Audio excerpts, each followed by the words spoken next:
ये कहानी एक ऐसे लड़के पर आधारित है जिसे अपने ब्रेकअप के बाद टाइम को स्टॉप करने की सुपर पावर मिल जाती है और फिर इस सुपर पावर का इस्तेमाल करके वो लड़कियों के साथ क्या क्या करता है, ये हम इस एक्सप्लेनेशन वीडियो में जानेंगे।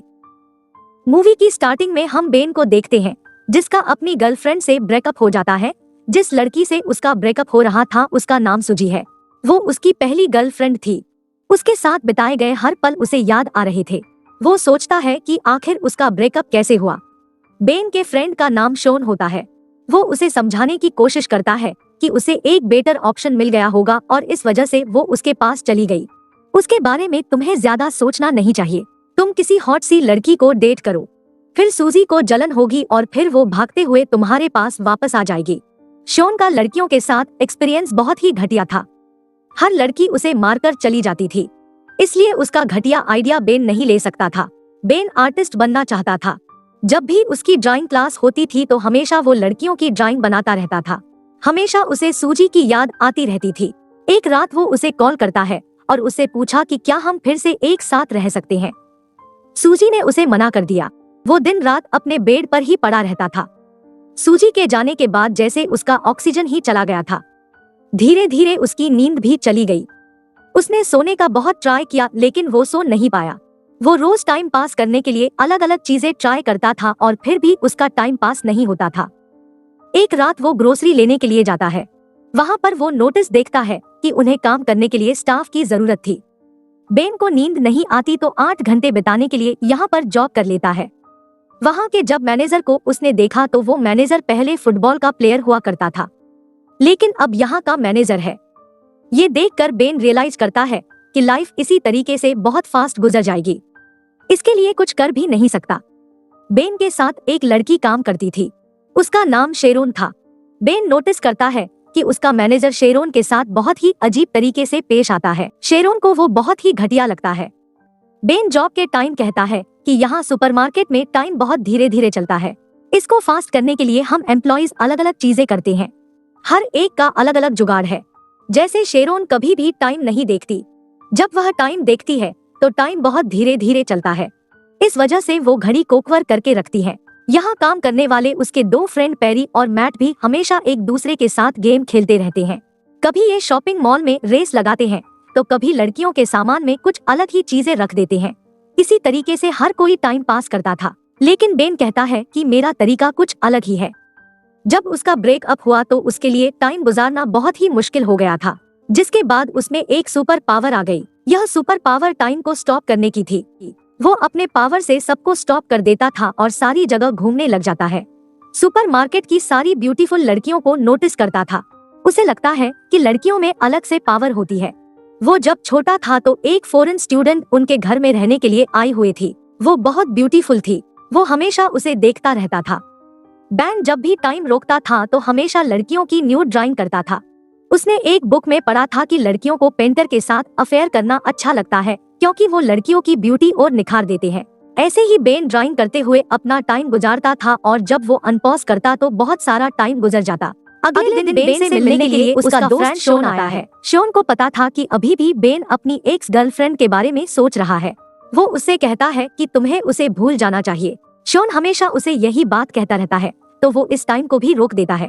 एक्चुअल में बेन और शॉन बचपन से बहुत अच्छे दोस्त हैं। जब शॉन की मदर घर से चली जाती है तो दोनों मिलकर न्यूड फोटोज देखते हैं।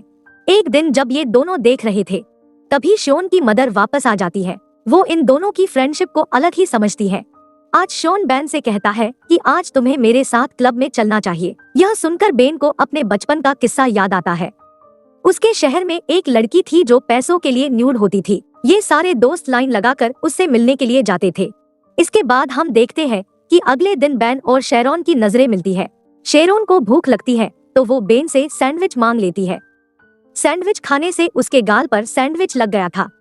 जैसे कि फिल्मों में होता है, यहाँ एक रोमांटिक मोमेंट बन जाता है। यह मोमेंट बेन खोना नहीं चाहता था। उसे फ्रिज करके रखना चाहता था, लेकिन शेरोन वहाँ से चली जाती है और वो कुछ नहीं कर पाता। उसे अच्छा लग रहा था कि वो अब सूजी को भूल रहा है और अब वो शेरोन को लाइक करने लग गया है। उसके दोस्त डिस्कस कर रहे थे। मेंट कहता है कि आज मैंने शेरोन को डेट के लिए पूछा था। मेंट इसके लिए बहुत एक्साइटेड था पर बेन को बहुत बुरा लगता है। बेन उनसे कहता है कि हमेशा मेरे साथ ऐसी चीजें होती रहती है, मैं जिसको भी लाइक करता हूँ वो उससे दूर चला जाता है। वो जब छोटा था तो वो अपनी टीचर को लाइक करता था, पर टीचर के साथ कुछ भी हो नहीं सकता था। उसकी एक क्लासमेट थी जिसको वो बहुत लाइक करता था, लेकिन उस लड़की का एक्सीडेंट हो गया तो उसके प्लास्टर पर हर कोई टैटू बनाता था। बेन हमेशा उसे देखता रहता था। उस लड़की ने उसे अप्रोच किया तो बेन ने भी अपने सिग्नेचर उस प्लास्टर पर किए।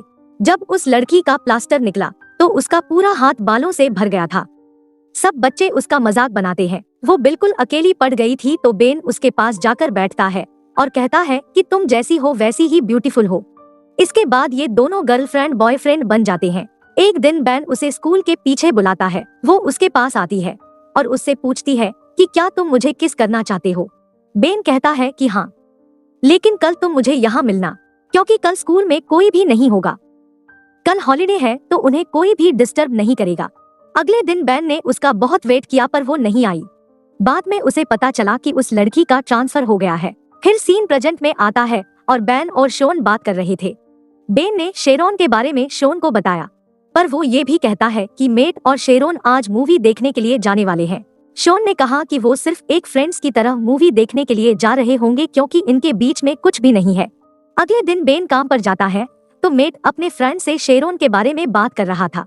वो बता रहा था कि कल उसने शेरोन के साथ जमकर टपाटप किया। इस बात से बेन का दिल टूट जाता है। उनका मैनेजर उनके पास आता है और कहता है कि मैंने मेरे एक ओल्ड फ्रेंड के साथ बेट लगाई थी। उसकी टीम के साथ हम सबको मिलकर फुटबॉल खेलना है। इस फुटबॉल मैच पर मैट को सपोर्ट करने के लिए शेरोन भी आई हुई थी। इनमें से किसी को भी फुटबॉल खेलना नहीं आता था, तो वो बहुत बुरी तरीके से हार रहे थे। दूसरी टीम के 26 पॉइंट हो गए थे और इनके 0 ही थे। बेन बोर होने लग जाता है, इसलिए वो टाइम रोक देता है। बेन हमसे कहता है कि मुझे हमेशा से यहाँ पर बहुत ज्यादा सेफ लगता है। फिर वो कैफेटेरिया में गया तो अचानक से उसे कुछ आवाज आती है। एक आदमी अनफ्रीज होकर वहाँ से भाग जाता है। बेन सिर्फ अकेला नहीं है जो टाइम स्टॉप कर कर घूम फिर सकता है।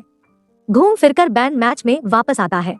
इनका लास्ट पॉइंट था तो मेट ने जोर से फुटबॉल को किक किया, जिससे मैनेजर की नाक टूट जाती है।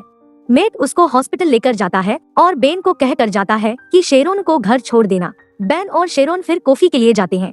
बेन शेरोन से पूछता है कि क्या तुम और मेट एक दूसरे को डेट कर रहे हो। शेरोन कहती है कि ऐसा कुछ भी नहीं है, हम सिर्फ दोनों दोस्त की तरह मूवी देखने के लिए गए थे। शेरोन का पहले एक बॉयफ्रेंड था और उसे ब्रेकअप किए हुए उसे 6 महीने गुजर चुके हैं। बेन भी अपने ब्रेकअप के बारे में उसे बताता है। वो दोनों एक दूसरे को और भी अच्छी तरीके से जानने लगते हैं। शेरोन ने कहा कि मैं नाइट में स्पेनिश सीखती हूँ। उसे अलग अलग प्लेसेस घूमना है, वहाँ के लोगों के बारे में जानना है। स्पेनिश सीखने के बाद शायद स्पेन में जाकर वहाँ पर टीच करेगी। उसे साउथ अमेरिका भी बहुत अच्छा लगता है, तो वो वहाँ पर भी वो जाना चाहती थी। वो बेन को उसके सपनों के बारे में पूछती है। बेन ने कहा कि मुझे ड्राइंग करना बहुत अच्छा लगता है, शायद एक दिन उसकी भी आर्ट गैलरी में एग्जीबिशन होगा। शेरोन ने कहा कि मैं हमेशा एक आर्टिस्ट से मिलना चाहती थी, वो वर्ल्ड की किसी भी चीज में ब्यूटी देख सकते हैं। फिर बेन शेरोन को घर छोड़ने आता है। यहाँ दोनों किस करने वाले थे पर ये ठीक से नहीं हो पाता। अगले दिन मैनेजर अनाउंस करता है कि उसका बर्थडे आने वाला है, तो सबको उसके घर पर पार्टी के लिए आना पड़ेगा। शेरोन फिर बेन से पूछती है, क्या उस रात तुम मेरे साथ चलोगे। बेन इसके लिए हाँ कहता है। मैनेजर ने बेन को बुलाया, कहा कि बर्थडे पर एक सरप्राइज भी होना चाहिए, इसका इंतजाम तुम करोगे। बेन को पता नहीं था कि वो कैसे करेगा और वो शोन की हेल्प लेता है। शोन को इन सब चीजों के बारे में बहुत अच्छी नॉलेज होती है। वो उसे एक क्लब में लेके जाता है। वह एक लड़की से बात करता है और उस लड़की ने कहा कि मैं उस रात बहुत ही बिजी हूँ, मैं मेरी एक फ्रेंड को वहाँ पर भेज दूंगी। कल रात के बाद बेन को हर जगह पर शेरोन ही दिख रही थी। वो टाइम को स्टॉप करके हर समय उसे ही ड्रॉ करता रहता था। ऐसे कुछ दिन बीत गए और कल मैनेजर का बर्थडे था। शेरोन बेन से पूछती है कि क्या तुम अब भी मेरे साथ डेट पर चलना चाहते हो। बेन कहता है कि बिल्कुल चलना चाहता हूँ। जाते वक्त शेरोन बेन को किस करती है। इतने दिन तक बेन को नींद नहीं आई थी, लेकिन आज रात वो बहुत सोया। उठने के बाद उसे एक आर्ट गैलरी से कॉल आता था। बेन की पिक्चर्स उन्हें बहुत अच्छे लगे थे और उसे मिलने के लिए बुलाते हैं। बेन इसके लिए बहुत एक्साइटेड हो जाता है, लेकिन यहाँ उसके फ्रेंड मैट और बेरी उसका मजा ले रहे थे। फिर वो रात में बहुत अच्छे से रेडी होकर शेरोन के पास पहुँचता है। ये दोनों फिर पार्टी में जाते हैं। बेन यहाँ पर सूजी को देखता है। पार्टी में इन्होंने ऑर्डर की हुई लड़की भी आई हुई थी। ये वही लड़की थी जिसे शॉन और बैन बचपन में देखने के लिए जाया करते थे। शॉन मौके का फायदा उठाकर उसे डेट के लिए पूछ लेता है। शॉन हमेशा लड़कियों को कुछ भी बोलता रहता है, पर यह लड़की उसे बचपन से जानती है तो उसे कोई प्रॉब्लम नहीं थी। उसकी लव स्टोरी यहाँ से शुरू हो जाती है। पार्टी में बैन बाथरूम के लिए जाता है तो वह पर सूजी भी थी। सूजी को बेन को शेरोन के साथ देखकर बुरा लगा था। वो रियलाइज करती है कि बेन उसके लिए परफेक्ट था, तो वो उसे फिर से पाना चाहती थी। बेन उसमें कोई भी इंटरेस्ट नहीं दिखाता है। फिर हम देखते हैं कि मैनेजर शेरोन को परेशान कर रहा है। फिर वो उस पर गुस्सा होकर यहाँ से जाने लगती है। जाते समय उसने बैन और सूजी को किस करते हुए देख लिया था। शेरोन गुस्से में वहाँ से चली जाती है। बेन रियलाइज करता है कि शेरोन मेरे बारे में क्या सोच रही होगी। उसने टाइम को स्टॉप कर दिया और सोचा कि वो शेरोन को क्या बताएगा, लेकिन कुछ भी सोच नहीं पाता। ऐसे ही उसने 2 दिन तक टाइम को स्टॉप करके रखा था। वो शेरोन से मिलने के लिए जाता है, लेकिन शेरोन उसकी कोई भी बात नहीं सुनती है। उसे फिर से नींद आनी बंद हो जाती है, जैसे हमने पहले देखा था।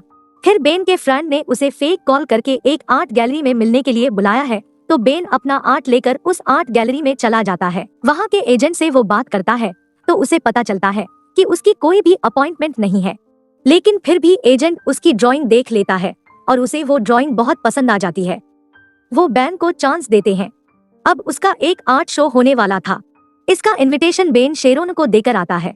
इस शो में बेन ने जो शेरोन की ड्राइंग बनाई थी बस वही लगाई हुई थी। यह सब बहुत ही ब्यूटीफुल था। बेन से एक आर्ट को एजेंट बात करने लगती है। वो कहती है कि मुझे तुम्हारी ड्राइंग बहुत ही पसंद आई। वो न्यूयॉर्क से थी, वो उसे बहुत बड़ा चांस दे सकती है। उससे बात करते हुए बेन नोटिस करता है कि शेरोन भी इस शो को देखने के लिए आई हुई थी। वो आर्ट एजेंट उससे पूछ रही थी कि फ्यूचर में तुम क्या करना चाहोगे। बेन कहता है कि मुझे साउथ अमेरिका में जाकर ट्रेवल करके ड्राइंग करनी है। यह एक्चुअल में शेरोन का सपना था, उसे साउथ अमेरिका में ट्रेवल करना है, तो बेन भी उसके साथ ट्रेवल करके ड्राइंग करना चाहता था। शेरोन अपनी इतनी सारी ड्राइंग देखकर बेन को माफ कर देती है। बेन शेरोन को आंख बंद करने के लिए कहता है। फिर बेन शेरोन को किस करता है और उसी टाइम उसने टाइम को रोक दिया। अब जब टाइम स्टॉप हो गया था तो शेरोन भी आसपास गुम सकती थी। बाहर बर्फ गिर रही थी तो शेरोन को बेन बाहर लेकर आता है। फिर वो किस करते हैं और यहीं पर यह मूवी एंड हो जाती है।